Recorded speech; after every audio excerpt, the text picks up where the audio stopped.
All right, good morning. Good morning. Good to see. Oh, I'm not on. Turn my mic on. There we go. Is that better? Okay. Good morning. Good to see all of you who are here with me right here in the classroom, and we appreciate all of you who are joining us this morning via live stream. Glad to have you with us as well. So to start off this morning, we are just going to take a few minutes to kind of center here in this moment and let go of some of the things that have happened this morning, like getting up 15 minutes and still before you were supposed to be here and still managing to get here with food and everything, which is so impressive. So we're just going to take a minute and if you would close your eyes and take a nice deep breath in and release. And another nice deep breath in.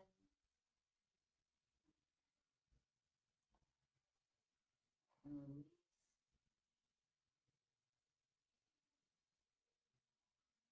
We're going to release all thoughts of things past, all thoughts of things to come,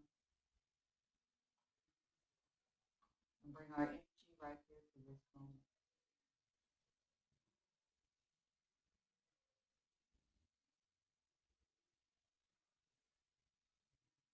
We're going to be grateful for this opportunity, grateful for the safe space that we have to have conversations, the ability to think and feel the thoughts and feelings that we have and recognize them, and also to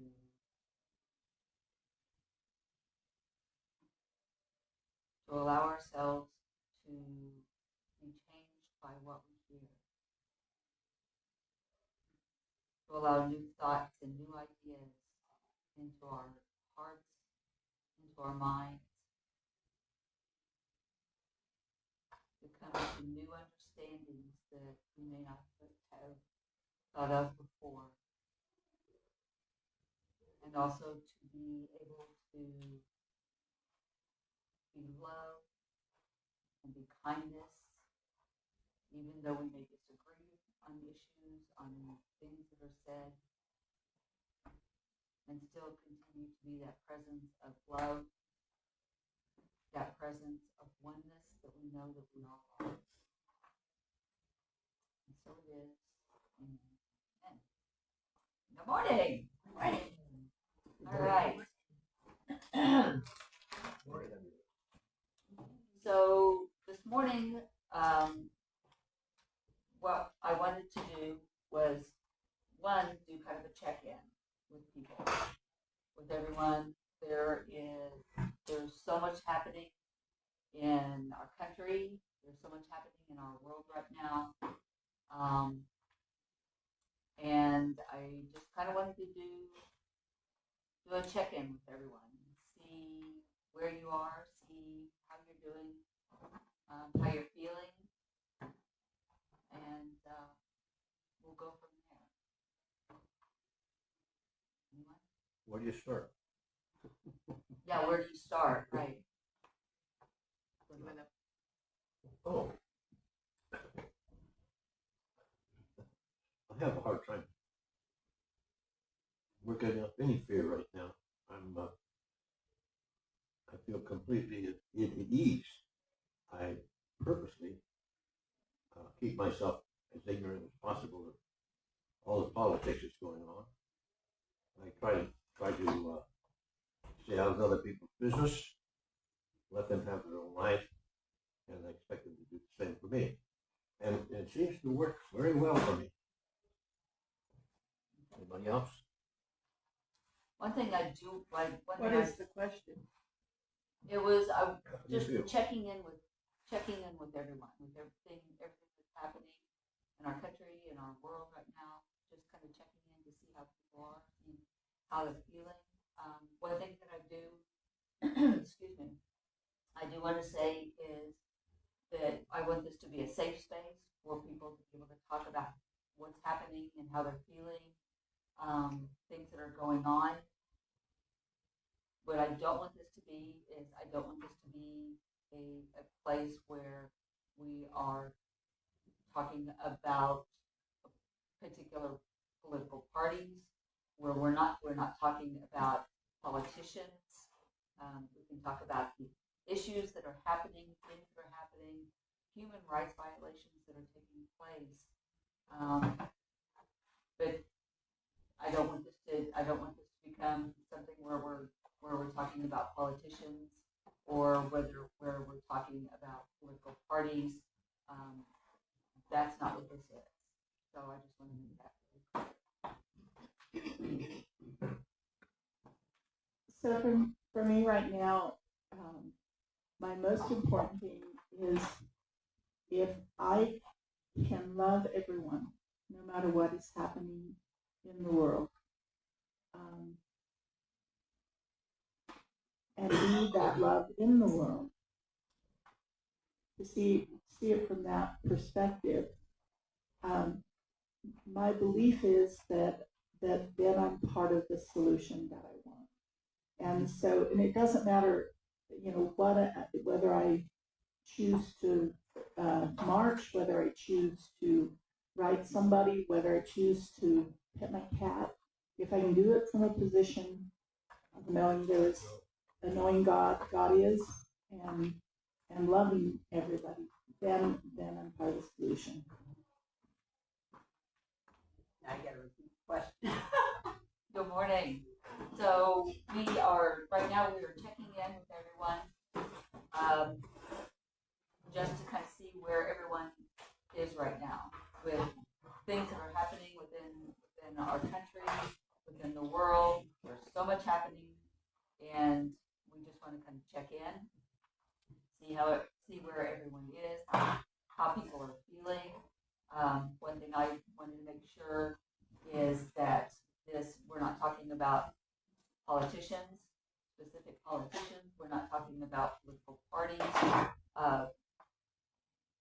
We can certainly talk about human rights issues that are happening and taking place, violations of human rights that are taking place, but not about particular politicians or politics in general. To me, there's a fine line there, between its political and its human rights. And there's a fine line, and there are people that are on different sides of that line, and there are people who are right here in the middle of it. People are way over here on it, and yes, that anything you talk about is political, and none of that is political, and so we want to stay in the middle here. Okay.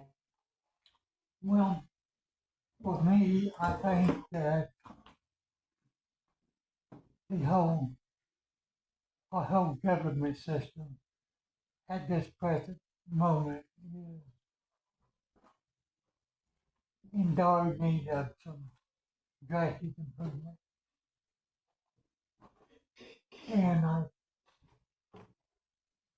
And recently with my situation, with my living situation, I'm dealing with a lot of stress and stuff. And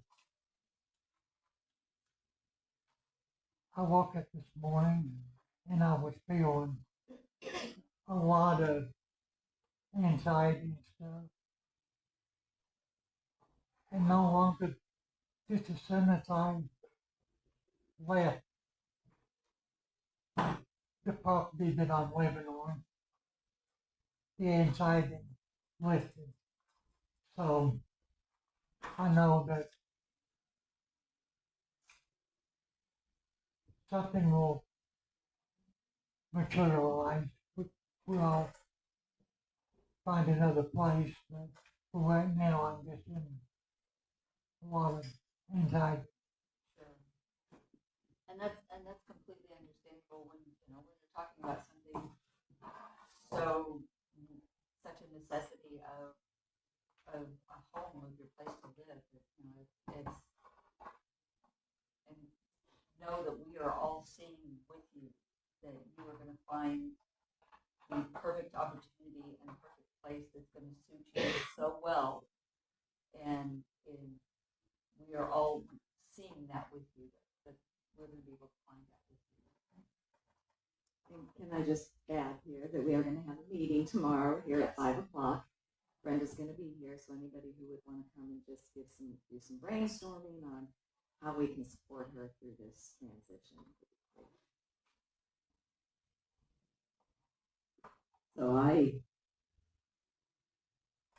deal with things in a different way than most people, but I have never been one to really watch the news. I don't know, for 30 or 40 years. I figure if there's something going on, somebody will let me know, or I don't need to know. I did catch somehow, I mean, your phones throw things at you that you don't necessarily want.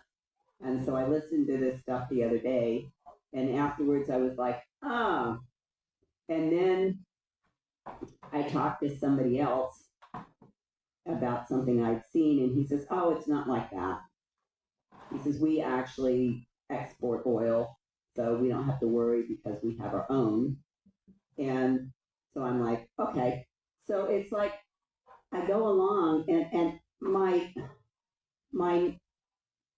thing about I'm not burying my head in the sand, I'm putting out a vibration that I want that is different than what the world has. And we have these monks in Shangri-La, if you've read the book series, I can't think what it is right now. But anyway, it's like we hold that vibration, and the more that we can hold the vibration of peace, the more it raises the whole vibration in the world. So even though we may not be involved with what's going on, we're very involved with changing the vibration. Because what you focus on becomes bigger. So if we're looking at stuff and worrying about it and focusing on it, it's not going to get any better. So it really does not do any good. I was reading a book about worry this week, and I was sitting in Firestone worrying about why they were taking so long with my car. And I'm like, this is so stupid. And they flunked my car. It didn't pass the state inspection. And I was kind of irritated because I figured they trumped it up. And so I left there and I went to a place, because they flunked it. I went to the place where I had it inspected 2 years ago. I went from the mall to the other side of 44. I got there at 5 after 5. I figured they'd be closed. At 25 after 5, I was headed home with my inspection passed. And I was like, okay, so that worry did a lot of good, didn't it? Yeah. And so it's like such a demonstration of I'm reading this book about letting go, and I'm going, okay, I'm getting this example right here in my face. So I just hold that, the more peaceful the vibration that I can hold, the more that's going out in the world. And I'm not adding to the chain of pain, I'm adding to the solution. So I vacillate. It's a difficult time in our country. And, for me, because I think that what we have to recognize, and we say this all the time in Unity, there's no one right path. There's many paths. And I think that we need people who are able to stay in that center and hold that focus. And at the same time, we need people with boots on the ground, out there doing the work that needs to be done. And so for me, I think, well, if my child is going to run into the street and a car's coming, I'm not going to stand there in a prayerful place. I'm going to reach out there and I'm going to grab my child. And I just see that what's happening today has reached a level that in my lifetime I've never experienced before. I mean, my trans friend right over here is in danger. And she's in danger of possibly, we need to find the place where she's going to move that's going to be safe for her. I don't focus, I'm not worried about that, but I know I need to be part of that process. And just with the things that are going on that to me are human rights issues, I need to stay aware for my own self because I want to be a part of that solution of helping with, spreading the word, first of all, because I think a lot of people don't know what's going on, like really and truly what's happening right now in our country that is so unbelievable. But how can we help? So I vacillate, I go back and forth. I am concerned, but at the same time, I do recognize there's a bigger picture here, that I do believe all of this has to come up and out because it's been hidden in our government for so long that it has to come up and out, and that good and love is ultimately going to win. But I think we're probably in for a bumpy ride for a while, to get to that place. Right. It's like, Marianne Williamson said that, Martin Luther King advocated for loving your oppressor, and he also led the boycott for the bus system. So it's like you said, it is that boots on the ground. For me, there's a peaceful protest every Saturday that I go to on National in Bennett, and the sign that I hold says "Love must speak louder than hate." So I think that it is like you said, that energy, the energy that we put into what's happening, and being able to be that voice and knowing what's happening, because I think it's so important to have people who are sharing this is what's actually happening.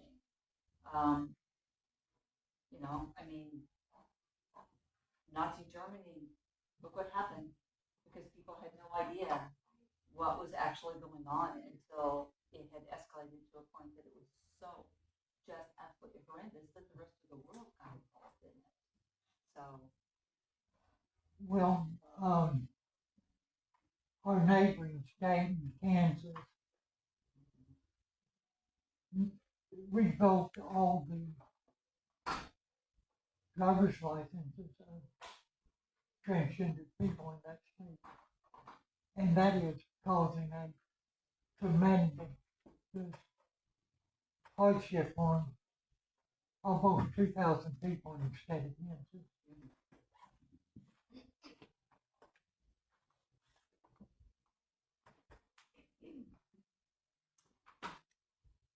Find that whether it's technical, emotional, whatever category you're feeling and dealing with, I find myself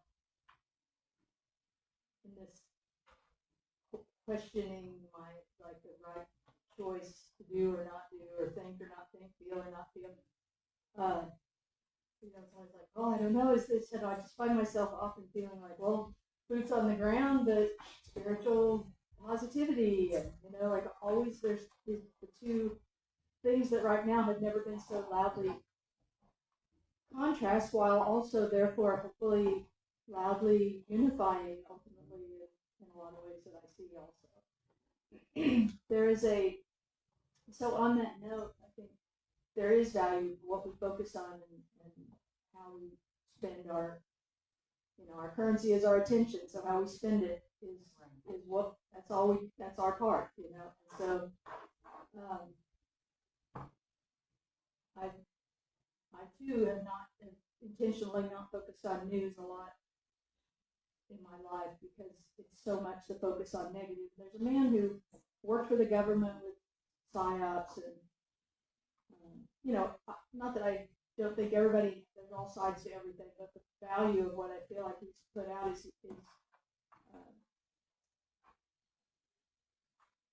he's shared a lot of stuff about how to relate with each other stuff. But anyway, when Charlie Kirk was hit with and all that drama thing was happening, I'm sure everybody who knew me, I don't hardly ever get on Facebook either, but I posted this Change News thing that I found seen on YouTube. It was had a picture of Charlie Kirk. I thought, oh, everybody's good. Because I'm just not somebody that gets in a thing that can be taken controversial in any kind of manner. So it was very out of character. But because what his whole focus was that the media has profit to be made by what gets focused on, what gets put out there. They don't really care which they get money either. They benefit either way, and so everything being sensationalized and exaggerated. So he gave these tips about these are the things to look for that it's a story being made to make it get people's attention and get people. And so the bottom line for me personally, and with him as an example of how I came to this, is that I don't find that we all are as divided as it's put across. When it comes to, and not to be ostrich head or whatever in the sand and not see things clearly, but I also think that the more we talk about, think about, focus, and mostly feel at odds with each other, and that there's this big, there has been the more that's put out there, and the more we feed that, the more that becomes a reality. And I feel like, I live in an area that a lot of the people around me have very different kind of views spiritually, societally, and stuff, but they're the best people on earth. They can spew all kinds of weird stuff that freaks me out. But also, if I have a flat tire or my kid's in danger or something, people come together and they, like when it's really, but we come together with what we can focus on together. So I just, like, my bottom line right now is I feel like, okay, I keep feeling like I should be in touch with the people who represent me on a larger level, and there's just so much that you almost get paralyzed and overwhelmed. But which thing, there's so much. Well, then when it starts becoming very personal and I'm going into a place that I haven't experienced that's actually affecting me, then I can speak about that very personally. And they do hear you. I think when people, it's hard to get through to them personally, but the people, that's what I feel like is what we can do. Pay attention to when people come together that are in agreement, because that strengthens you and it gives you hope. And for me, and so some of these things that when people come out and come together to show each other that we care about each other and that we're willing to do something. And really speaking about Holocaust, I don't believe that a lot of those people were okay with what was going on there, but you can imagine if the government's like threatening their freedom and their safety and their very lives, and they have a family to feed, and you have this big military machine that's, like, let's say somebody is in the military and that's what they're, whatever your hierarchy is, the command, it's just think not everybody's okay with what's going on around them, even if they look like they're being a part of it, because they don't either see clearly or they have their own little life that they're trying to take care of and stuff. So anyway, I do feel like taking action is important. I do agree with it. I'm at a place where never in my life have I felt like, okay, I have to do something. How do I do that without feeding the monster and the negativity, and focusing on what I don't want to give more energy to? What you give energy to, it's famous. So I pray a lot, whatever you call that, and these kind of things are very helpful to people. All these little places where people, big and little, people come together, whether it's on the internet or whether it's in person. So thank you for this. If there's something very hopeful and encouraging about it, actually survival feeling. Like, oh, thank you. and expounding on what you said, there's a movie 42, and it is about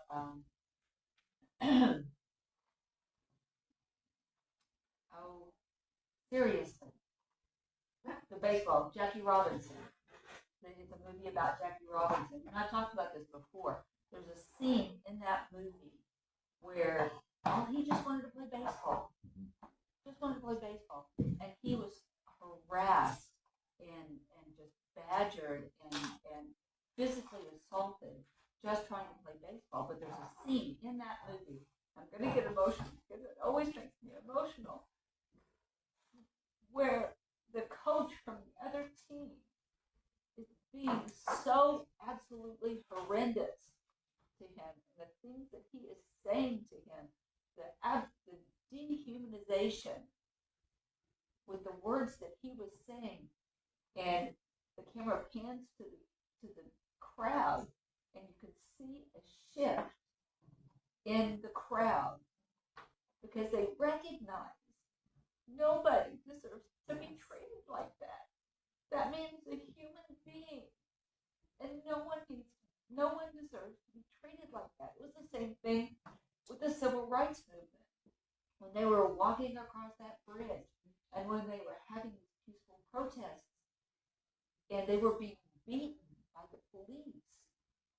There was a shift in that movement because people recognize these are human beings that do not deserve to be treated the way they're being treated.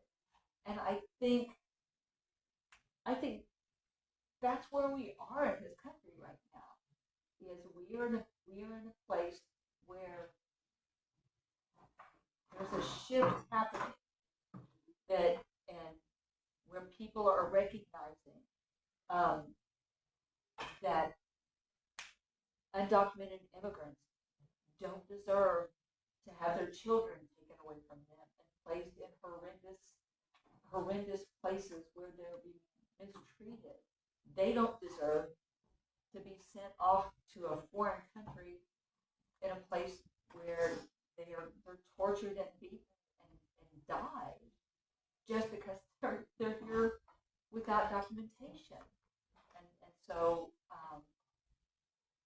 I think it's important that we understand what's happening. Jerry.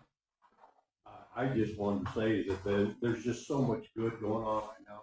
We can actually communicate with another species on this planet. We can communicate because we have taken and created a situation over a 25-year period where we've listened to whale song and dolphin song, and we can now communicate with them.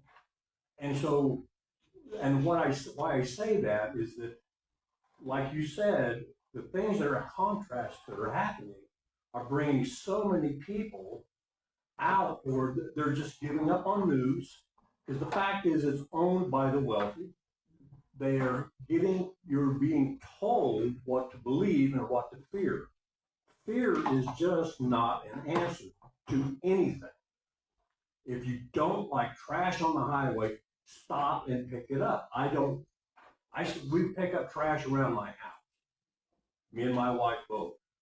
And it's not because we think it's going to fix the world. But if you're going to bitch about something and you're not out doing something about it, then why are you bitching? Correct? And so it's not like I go out there every day. I'm not trying to make someone else feel guilty about it. I don't care. All of us, it's just like those situations where the immigrants and their kids are being taken away from. We all have to recognize that this is just a plague. This doesn't exist. We make choices in our life, and they chose, for whatever reason, their soul wanted to learn lessons that all that is wanted to understand about itself.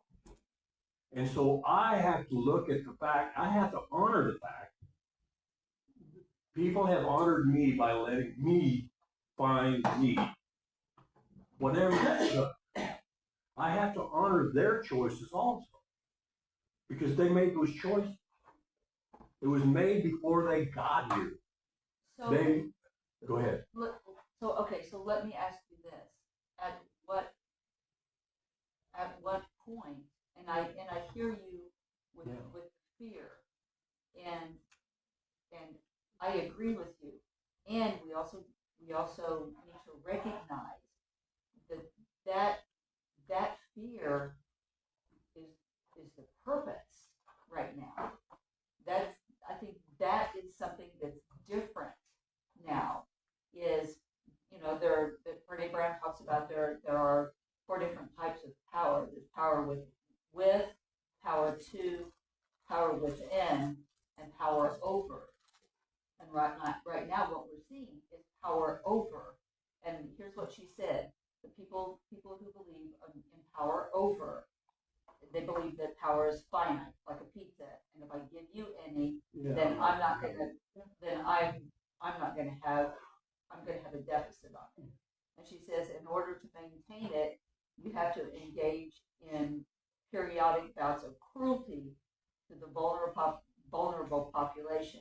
And if you give people someone to dislike and blame for their pain, and you say, I see your pain, I know the source of it, and I can fix it, then you have the power.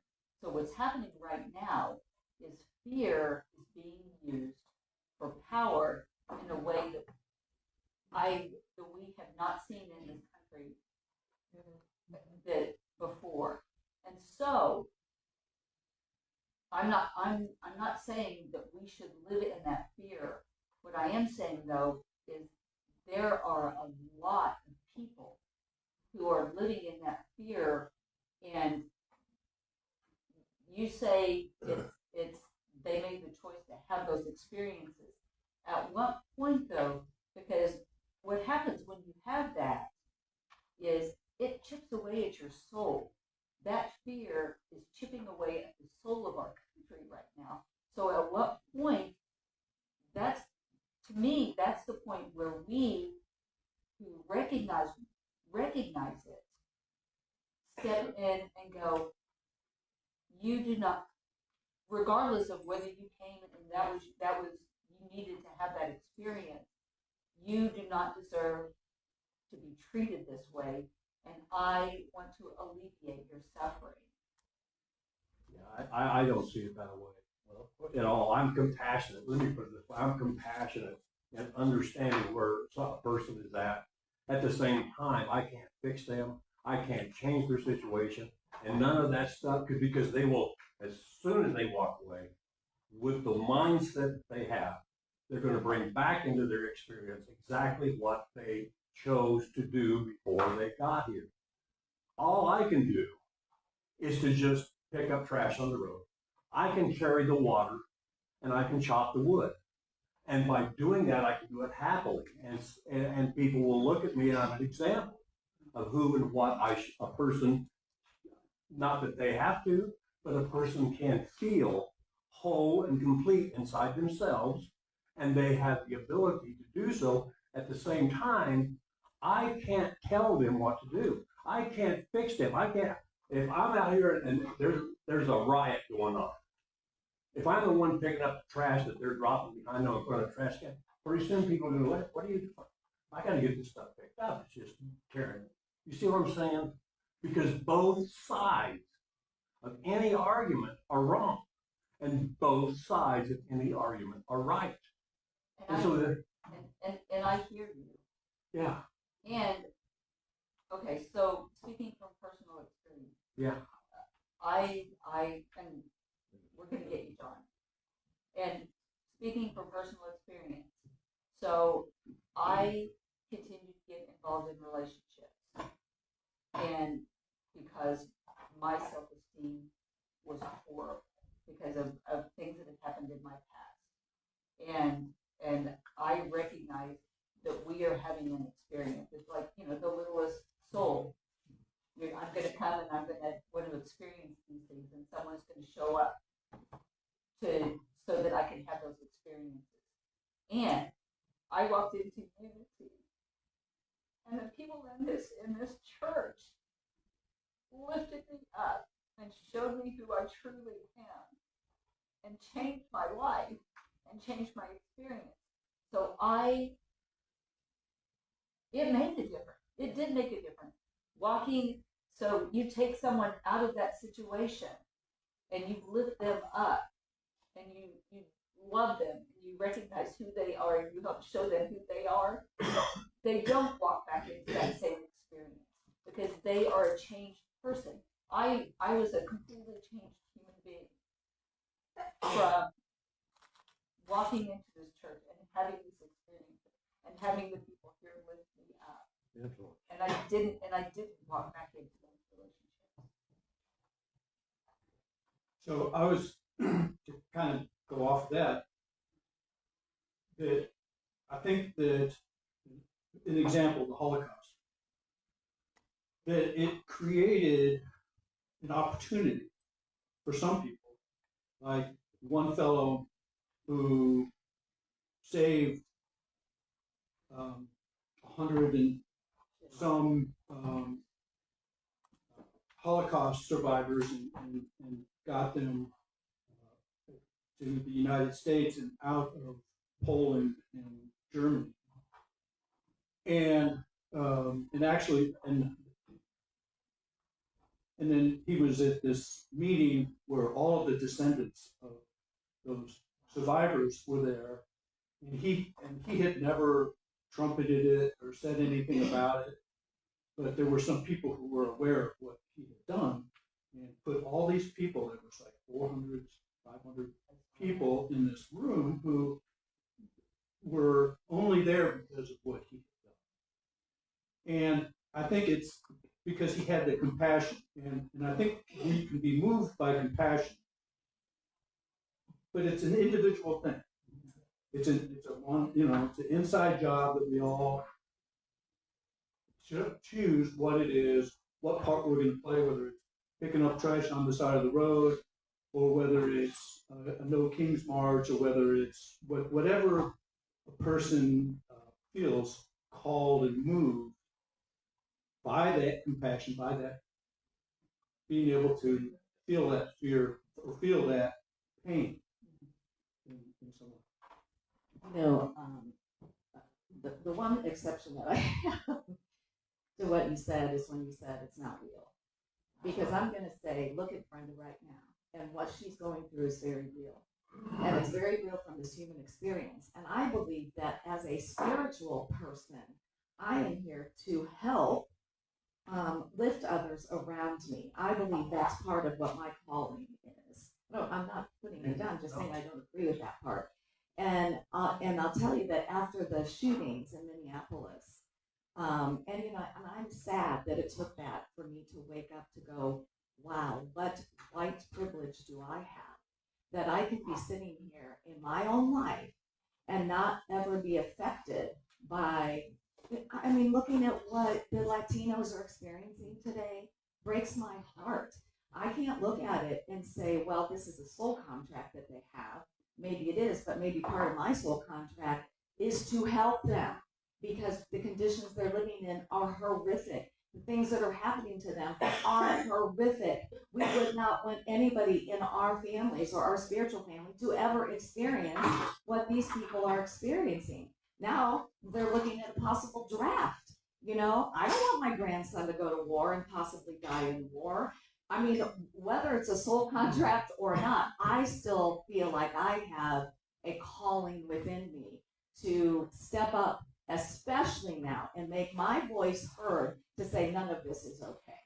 I'm not going to stand by and not do anything because this is not love what is happening. The decisions that are being made are not made from love. They're made from power and money and greed. And yeah, I know, but this is happening to people though, Jerry. I just don't think that. I'm not saying it's not. But you're saying that this is some big spiritual experience that they're having.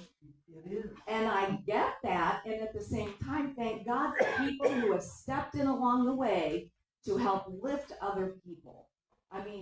And it's not the same for me as it is for you. I'm speaking from me and what speaks to me, what is, there for me. And I think, oh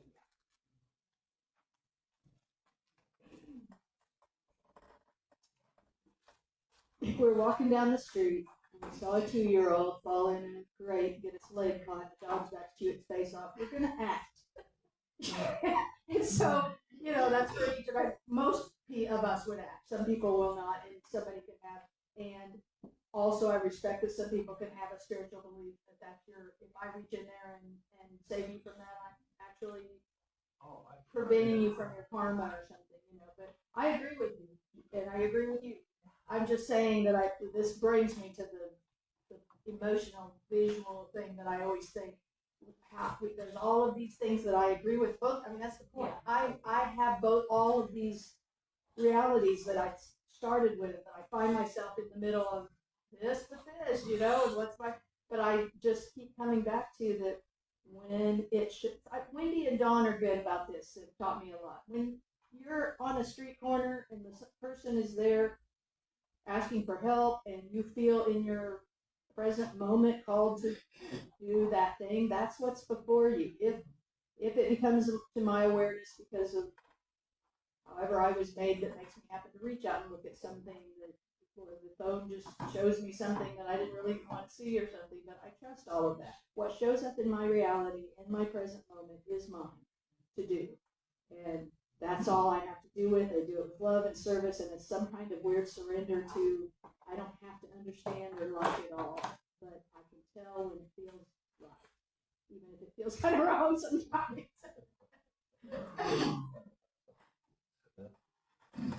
Wendy and I have adopted a philosophy that we agree with Emma Curtis Hopkins in the 19th century. She was a mystic of that time. And she said that everyone, from a different perspective, is looking for their good. They're seeing it from a different perspective, so we can't expect all of us to agree, because we see it from our own personal experience. And I think it's okay. We see it. Some of us feel like we should be an activist. Some of us feel that we should be pacifists.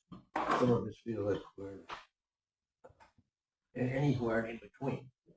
And it's an understandable situation where we can't expect to leave this building all agreeing on how and what we should do. Right. And that's the one thing, and that's one of the things that I love with Unity, is that one, we recognize that every person, every living being has a right to be here and has sacred value. And we also recognize that there are so many ways, so many paths to do something, and I mean, whether Wendy and Dawn are so amazing at holding space and being that love and that presence and putting that amazing energy into the universe and into the situation. And I love that. They're, like, I think it was you that said, having a voice with our currency, with where we shop. If there are places that are doing things that are against our values and our ethics, we don't shop there.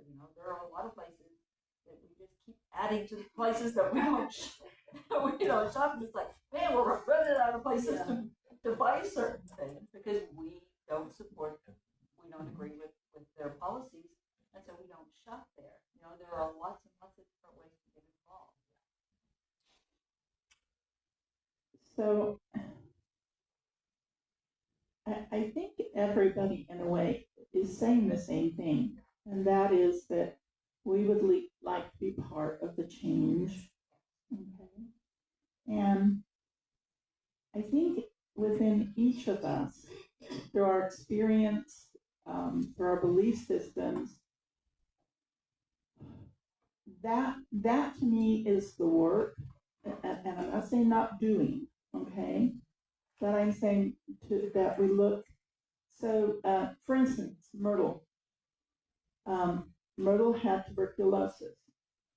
She was told tuberculosis was a hereditary disease, was hereditary.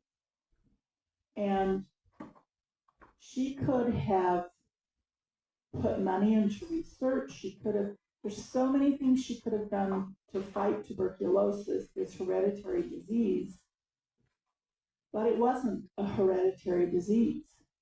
It was something else.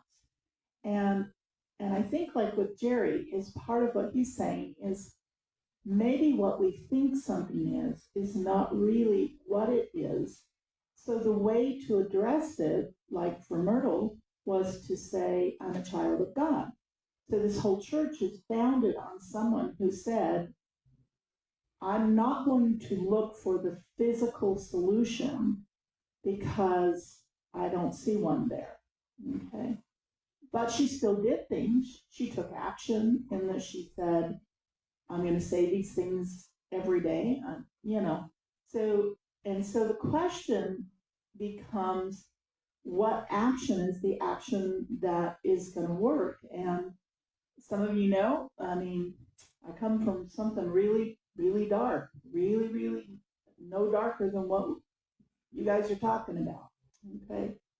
And there came a time for me, I mean, my solution was to go out and kill as many of them as I could. I was learning how to kill because I was going to stop them from hurting people. And I could see no other way. And thank God, Spirit showed me the result of becoming part of that is you then become that. So that's I think the question a lot of us have to answer is the question I had there. How do I stop the perpetrator without becoming the perpetrator? And I don't know for each one of us, but those of us who have come to Unity and have heard these things, heard this stuff, I hate to see you all throw Myrtle's solution out the door because you're afraid. Let that be the solution. And then, yes, go do what you need to do, but know where the true power lies.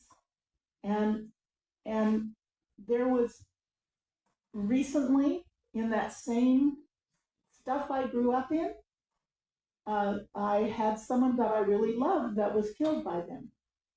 And you know what? His answer was from the other side. Thank you for seeing me whole. Spirit, when it happened, when he disappeared, said, see him as whole, see him as whole. And he said, thank you for seeing me whole. It made my transition so much easier. And now please see the people that are still stuck in it as whole. Don't go scaring everybody. Don't go talking to them. Don't spread this any further. Please see them as whole. And that's what I'm saying is don't lose sight of the power that we have here that Myrtle and Charles taught. It is where the true power is. And I don't think we're losing sight of that. I think we're just talking about practical. I mean, No, even with Brenda, you know, we really affirmed the goodness and the, you know. Yeah. Just but online or See people as whole. yeah, where the true power is. Yeah. Where is the true power? John, well, I just want to say one thing is that what we all have to recognize is this is that. There is only one thing.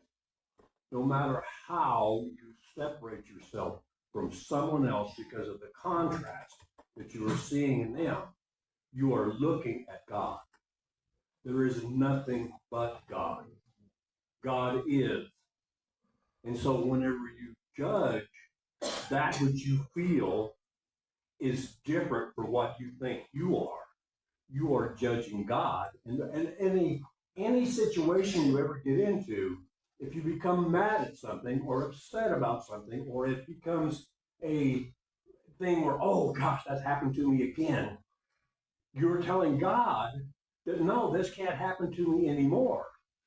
And it's probably one of the hardest things with this church I came because it's omnipresent, it's omniscient. There's only one thing, and we have to love our enemy. We have to love him who does different than us. He is playing a part of contrast. God is both the contrast and their contrast. I am their contrast, and they are my contrast. God, if there's anything explanatory about it, is that we are all contrast. I have my belief, my truths, you have yours. At the same time, I have to honor yours because I know that it is coming from the one and only, because there is nothing else. And so this is why it's so important to me for people to stop this. It doesn't matter if you're on the other side of the fence yelling and they're on one side of the fence yelling, and then somebody shoots somebody on the other side of the fence and it goes back to the other side of the fence. You're all the same. And so without contrast, That's my problem, is I want to just solve all of the contrast. But without contrast, God doesn't know who he is. All that is does not know who he is. Has to be contrast. And so I have to love that contrast. I have to. I can't help it. I don't know that we're. I'll speak for myself. For myself, it's. I think sometimes anger is necessary. I think, I'm trying to find, there was a comment that says that Marianne Williamson, and I always go to her. Moral outrage is born not of anger, but of love. Outrage at social injustice is hardly a dysfunctional reaction to it. And I believe that. I agree with that. I think that there's that tier. Anger is definitely much easier. It's the easiest emotion, and it's also an action motion. And so you don't stay there. Sue said this all the time. You don't stay there, and you come to love. And I'm not saying that these people are this and that. I'm saying these people who are suffering, I want to do whatever I can to lift them up. This is mine to do. It's not this. It's not about them. It's about lifting these people up and doing what's mine to do to alleviate the suffering of another human being.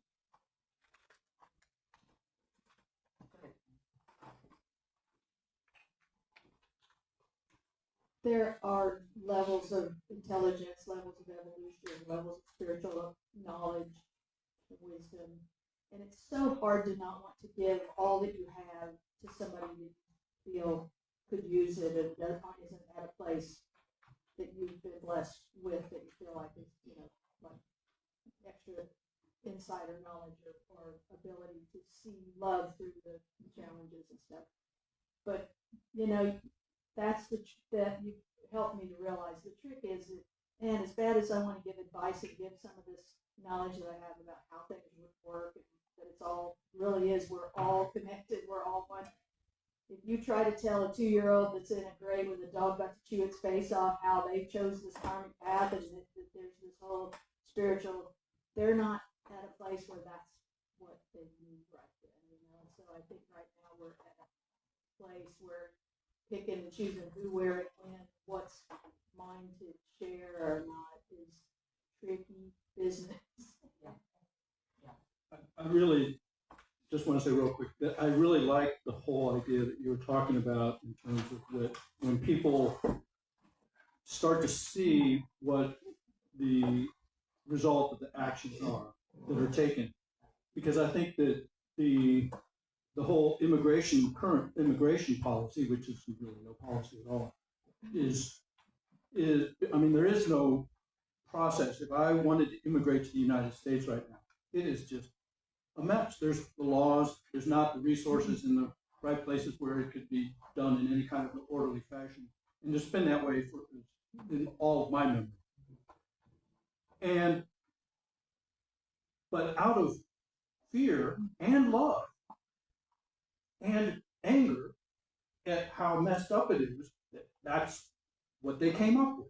That's what some people came up with and said, look, we have to protect ourselves. We have to make this a safe place for good people and so on and so forth. And it's really, when, some of my pickleball friends and stuff up at Warsaw, I'll be, they'll be saying some of these things, and they're not saying it in some kind of a rude, hateful manner at all. It's out of love and look, I am looking out for you by having this opinion and for voting the way I voted was all to save your rear end and protect you, and it's out of love. And that's really their stance. And when we understand that, I think it's helpful. And then But the other part is, okay, so what really is happening on the ground? How many people do you know that are in this situation? How many, have you seen the inside of a detention? Of course, they don't let us. And and what's, and how many people do you know that are going through this situation of immigration? How many current immigrants do you know? What, both with legal and illegal. And that informs us, and of course we get drawn to that when it's something that we care about and focus on. It's the same thing as I've said to people, with some of the things that are happening with the transgender communities, and it's like, and they have these really strong opinions, and I always say, how many transgender people do you know? How many transgender people have you sat down and had a conversation with? And you're welcome to your opinions about what's happening with them. And it's always good to get to know someone who is involved in that, because people are hard to hate up close. So we have a Hispanic grandson who has married a woman who is not of this country, and so far we haven't heard anything from them of any issues. They live in California. We have another grandson who has married a woman of color who lives in Washington State, and so far everything's going fine with them. Our transgender granddaughter, everything seems to be going all right with her right now. That our gay and lesbian granddaughter and grandson, she chose to leave Utah and move to New York because of it, and has found a place. And I'm not saying that that speaks for everybody, but I am saying that we do understand and do have, and and the things that I do, I have my brother married a woman of color, and I was watching one day. There was a black man, and he was with a white girl, and he was belligerently with her. I mean, like, go ahead, say something. That kind of an attitude or something, and saying everything. And so I did say something, but my thing was to him, is I just said, will you please, my grandchildren, my nephews and nieces and my grandchildren have to live in this world that you're making. Please show them that this is a union of love, not of hate. So there's things that you can do that way too. And I do know my life is filled with all of these things. Yes. Because I know we're close here. So I just want to say for myself that I do spend time in that centered place. I send love. I send so much love. I visualize. I do that. And the thing I know for myself, because at my age, there's certain things that I'm going to do and I'm not going to do. We need all of it. We need people who are just, like how you guys are, how you're doing, you're picking up the trash, you're bringing the thing is how can we bring more love to whatever it is that we're doing, and in whatever way that we're doing. For some of us, we're not going to get involved actively in things. For some of us, we're going to get involved actively in things. There's no right or wrong in this. It's just whatever you're guided to of the fifth principle action, whatever that is. But bringing love, that's the main thing. I mean, the biggest thing. Yeah. And it's, everything you do is infused with the energy with which you do it. Yeah. So regardless of what you do, as long as that is infused with love and the kindness and that one understanding of oneness, it's the right thing to I think you finally closed this thing perfectly because it's time and we hit the spot. Do you want to make an announcement or you? Go ahead. Go ahead. Are you wrapped? Yes, Thank you, and Mary. I just want to say thank you so much for all of you for your input in this. That's why I love doing these classes, is to get other people's perspectives, and it's the whole thing of being able to listen with the idea of having my mind changed by what I hear, and I love that, and I love that about this church. All right, this Saturday This from way, 1. John. A little bit further so they can see you on screen. No, okay. You're fine. Okay. Sorry. Okay, this Saturday from 1 to 3 p.m., Reverend Diana Kennedy will be with us to facilitate her powerful workshop, Soul Revolution, Claim Your Vision. Through Diana's guidance, you'll gain clarity and tap into your soul's wisdom, and boldly step into the vision you are ready to live. Diana has a true gift for connection. Her presence is uplifting. Her energy is pure joy, and she creates an environment where transformation feels both natural and deeply supported. If you've been feeling the call for something more, this is your invitation. Come ready to open, align, and claim what's yours. Also, next Sunday, Reverend Diana Kennedy will be on our platform as our guest speaker. She's a Unity minister and a workshop leader who also offers coaching and consulting for individuals and organizations. Living near Unity Village in Kansas City Metro, she serves with Unity Worldwide Ministry, supporting leaders and churches worldwide.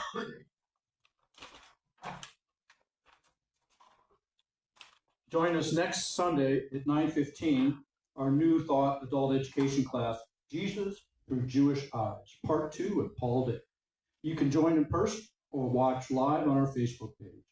Everyone is invited this evening, as every Sunday evening, for the 6 p.m. meditation. This is a perfect opportunity to pause, breathe, and find some peace together. Please join us on April 4th for our spring yard cleanup. Whether you can give an hour or a whole day, your help makes a big difference in getting our grounds refreshed and ready for the season ahead. Please sign up at the connection table. If you are not physically able to participate, you can sign up to bring donuts or other snacks, make and serve coffee, etc.